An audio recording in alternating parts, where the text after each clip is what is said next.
اعوذ باللہ من الشیطان الرجیم بسم اللہ الرحمن الرحیم الحمد للہ علی ہدایتہ لدینہ والصلاة والسلام علی خیر بریتہ محمد بن عبد اللہ وعلی آلہ الغر المیامین واللعنۃ الدائمۃ علی اعدائہم اجمعین اللہم وفقنا وجمیع المشتغلین قال اللہ سبحانہ اعوذ باللہ من الشیطان الرجیم بسم اللہ الرحمن الرحیم اليوم اکملت لکم دینکم واتممت علیکم نعمتی ورضیت لکم الاسلام دینا۔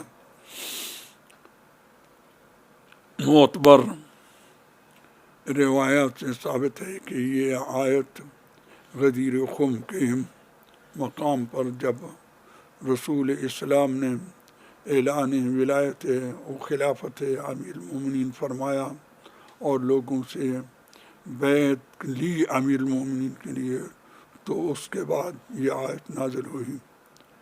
اس کا واضح مطلب یہ ہے کہ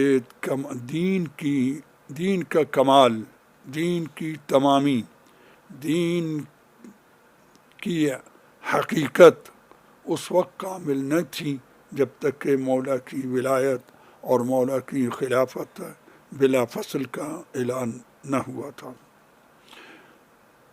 ہم سب شیعان اہل البیت جہاں کہیں بھی ہوں، ہمارے لیے یہ دن، غدیر کا دن، یہ باعث برکت، باعث عزت، باعث نعمت، باعث شرف ہے۔ ہم سب کا فریضہ ہے کہ ہم اپنے اولاد کو، چھوٹے چھوٹے بچوں کو غدیر کی محبت سے آگاہ کریں تاکہ وہ ہمیشہ غدیر کی محبت میں سرشار رہے۔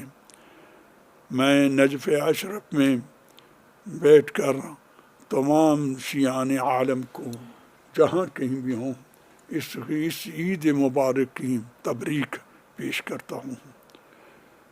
ہم سب کا فریضہ ہے کہ اس غدیر، اس دن کی عظمت کو اپنے سامنے رکھیں، اور ہمارے علماء نے اس غدیر کی عظمت کو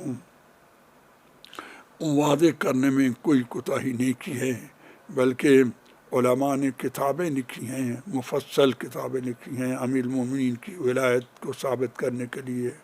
ان میں سے مثال کے طور پر کتاب الغدیر جو مرحوم امینی نے زحمت فرمائی، اور اسی طرح ہمارے علماء ہندوستان لکھنؤ نے پہلے جو کتابیں لکھی تھیں، پہلے اس کے بارے میں ان کو خدا ان کی ان زحمتوں کو قبول کرے۔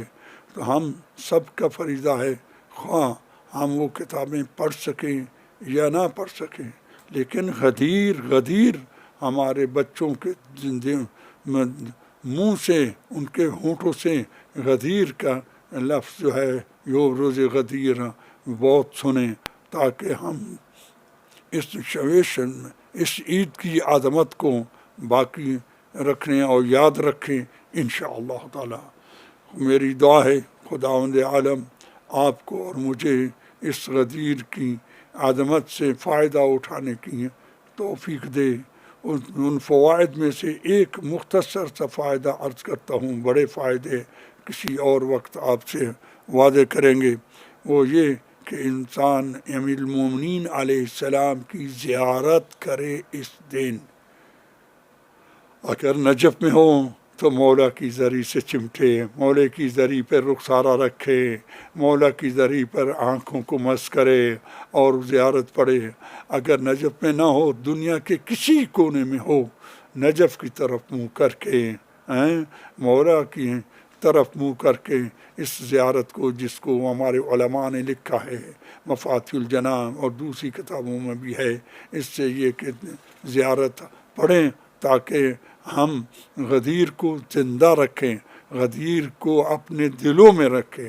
غدیر ہمارا دل ہے، ہماری روح ہے، ہماری عقل ہے، ہماری فکر ہے۔